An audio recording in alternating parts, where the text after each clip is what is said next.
Bonjour et bienvenue à votre module des mathématiques financières. Notre module s'étale sur 5 chapitres. Premièrement, nous allons voir les principes des mathématiques financières, ensuite les intérêts simples ou bien l'intérêt simple et ses applications, l'intérêt composé aussi avec ses applications, les annuités et finalement les emprunts indivis. Premièrement, objectif du module.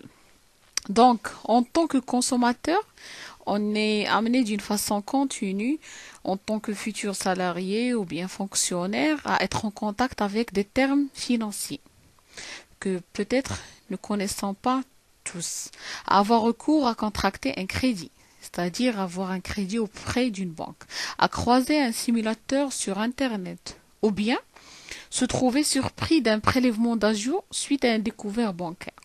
D'où la connaissance des opérations financières devient une nécessité impérative.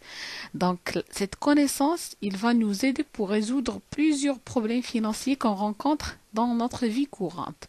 Donc, il faut étudier les principes des mathématiques financières qui conditionnent la valeur des capitaux. Autrement dit, ce module vous permettra d'évaluer n'importe quel capital à n'importe quel instant, ce qui vous permettra d'effectuer des placements et faire des investissements. Aussi, vous pourriez élaborer des tableaux d'amortissement des emprunts, soit qu'il s'agit d'un crédit immobilier, un emprunt immobilier, ou bien un crédit à la consommation, ou bien un autre, par exemple des équipements des ménages, ou bien un autre crédit. Vous pourriez aussi estimer les ajouts comptabilisés suite à un découvert bancaire et réaliser votre bordereau bancaire de fin de trimestre.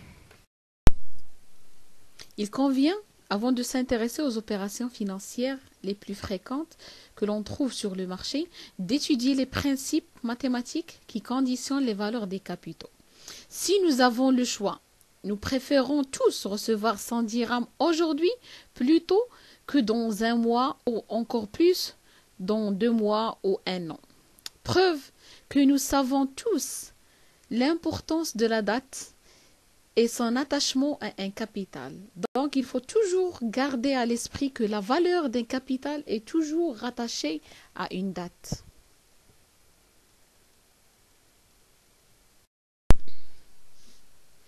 Alors, c'est quoi un intérêt?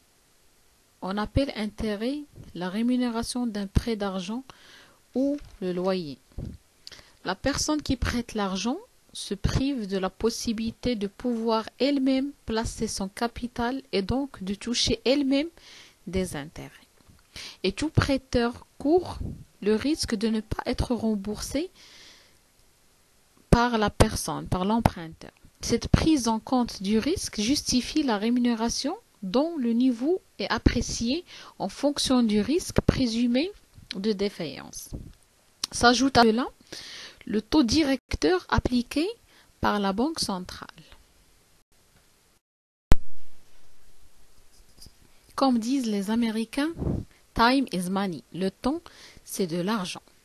Donc, les mathématiques financières permettent de mesurer l'impact de la durée sur les différents capitaux.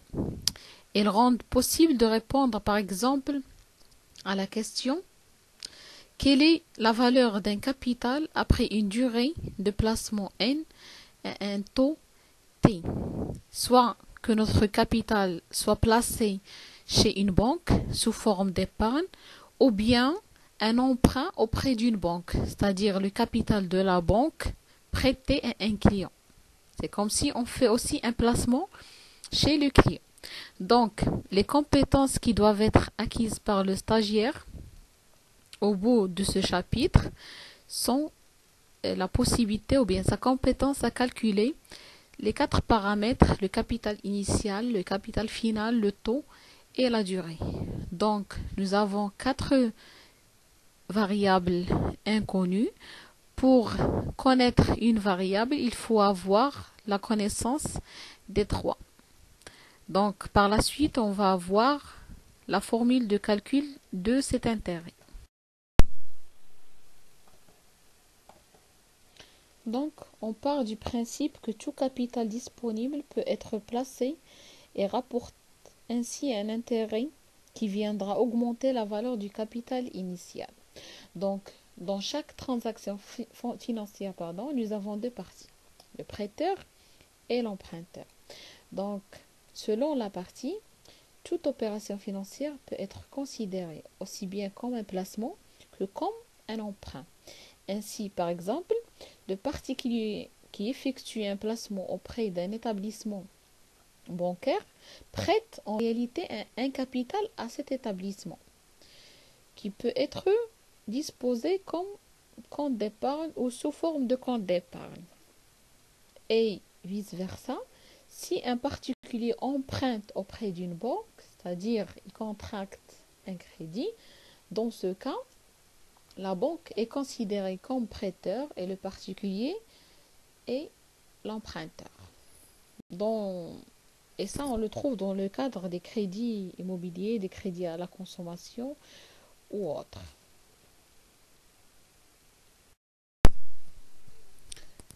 Donc, après avoir vu les justifications de l'intérêt, à savoir la rémunération de l'emprunt ou bien le loyer, la rémunération du taux directeur, la couverture du coût de risque.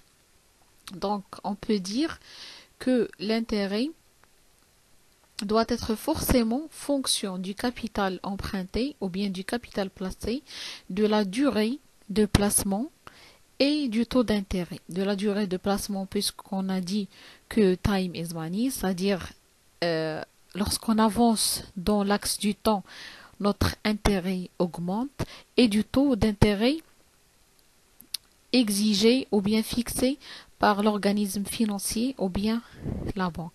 Donc, les déterminants de l'intérêt doivent être en fonction du capital initial emprunté, de la durée du prêt et du taux d'intérêt. Donc, pour le système de rémunération, il existe deux systèmes. Cette rémunération peut être un intérêt simple ou bien un intérêt composé. Donc, tout d'abord, on va commencer par l'intérêt simple. Cet intérêt qui est utilisé en général sur les petites durées, en général inférieures à un an. Et pour les intérêts composés, ils sont utilisés au-delà d'un an.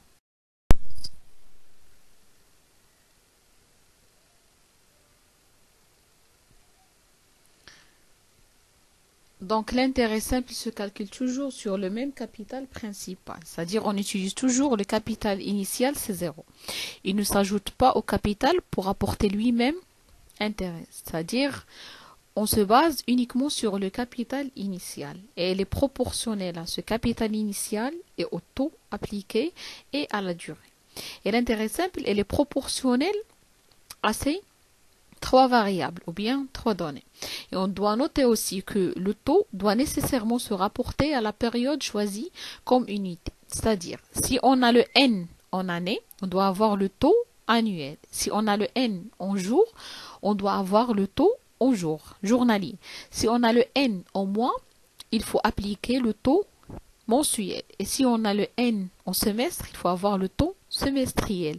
Si le N en trimestre, il faut appliquer le taux trimestriel. Et si le N par quinzaine, il faut avoir le taux aussi par quinzaine.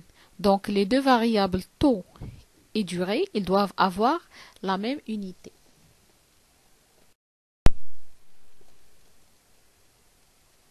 Donc pour calculer l'intérêt à partir de la formule, on a dit qu'il y a une proportionnalité entre l'intérêt et le capital initial, le taux et la durée. Donc, on n'a pas toujours la durée et le taux qui ont la même unité. Donc, il faut avoir recours à une proportionnalité. C'est-à-dire, si on a la durée en mois, par exemple, et le taux annuel, il faut calculer le taux proportionnel à ce taux annuel. Donc, pour répondre à cette question, on utilise la règle de 3. Donc, on a dit qu'il y a une proportionnalité. C'est-à-dire, si notre taux annuel elle est appliqué en un an, c'est-à-dire en 12 mois, c'est-à-dire en 360 jours, c'est-à-dire en 2 semestres, en 4 trimestres, en 24 quinzaines, on peut calculer le taux journalier à partir de ce taux annuel avec la règle de 3. Donc, on pose le taux journalier fois 360 jours égale le taux annuel fois 1 jour. Et on a le taux journalier égale le taux annuel sur 360. Et de la même manière, on calcule le taux mensuel qui est égal au taux annuel sur 12, le taux semestriel qui est égal au taux annuel sur 2, le taux par trimestre qui est égal au taux annuel sur 4 et le taux par quinzaine qui est égal au taux annuel sur 24. Le problème du taux journalier. Alors, une année compte 365 jours ou 366 jours lorsqu'il s'agit d'une année bissextile. Pour déterminer le taux journalier proportionnel à un taux annuel, TA, il faudrait donc diviser le taux annuel par 365 ou bien 366 jours. Si ces divisions s'avèrent simples aujourd'hui, pour nous qui disposons d'outils de calcul performants, à savoir des logiciels, Excel entre autres, elle était hier bien compliquée. Il a été d'usage pour faciliter le calcul des taux de travailler avec une année financière de 360 jours.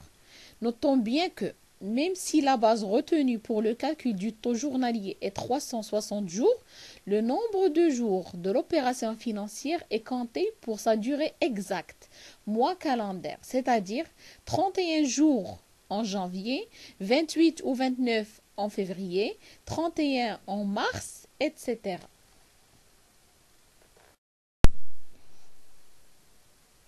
Pour le calcul de la période, la durée en jours, et surtout pour une période qui contient le mois de février, on a affaire à connaître s'il s'agit d'une année bissextile ou non bissextile. Donc, c'est quoi une année bissextile? C'est une année où le mois de février contient 29 jours. Et comment savoir s'il s'agit d'une année bissextile ou non bissextile? On a deux conditions à vérifier. Il faut que l'une des deux conditions soit vérifiée. Donc, il faut que cette année soit divisible par 4 et non divisible par 100, ou bien qu'il soit divisible par 400. Donc, l'une des deux conditions doit être vérifiée et non pas les deux à la fois. Donc, on vérifie si notre année est divisible par 4 et non divisible par 100. Si c'est vérifié, c'est bon. On dit que l'année est bissextile. Si ce n'est pas vérifié, on passe à la deuxième condition et on vérifie si l'année est divisible par 400. Si c'est divisible, on dit que notre année est bissextile. Si ce n'est pas vérifié, on dit que l'année est non bissextile. Donc, je vous laisse le soin de vérifier les années suivantes. Après avoir vu un peu les b.a.-ba des mathématiques financières et surtout la formule de calcul de l'intérêt simple, on passe aux applications numériques. Exercice 1. Calculer le montant de l'intérêt rapporté par un capital de 1000 dirhams placé pendant un an sur un compte rémunéré à 1,5%. Exercice 2. Calculer le montant de l'intérêt rapporté par un capital de 6000 dirhams placé pendant 4 mois sur un compte rémunéré à 1,5%.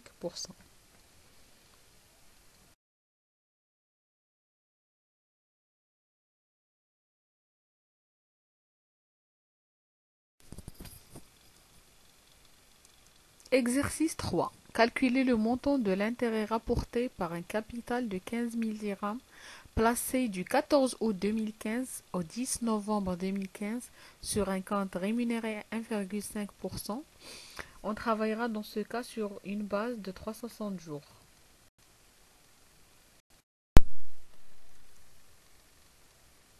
Exercice 4. Calculer le montant de l'intérêt rapporté par un capital de 18 000 dirhams placé du 14 février 2016 au 5 mai 2016 sur un compte rémunéré à 1,5%.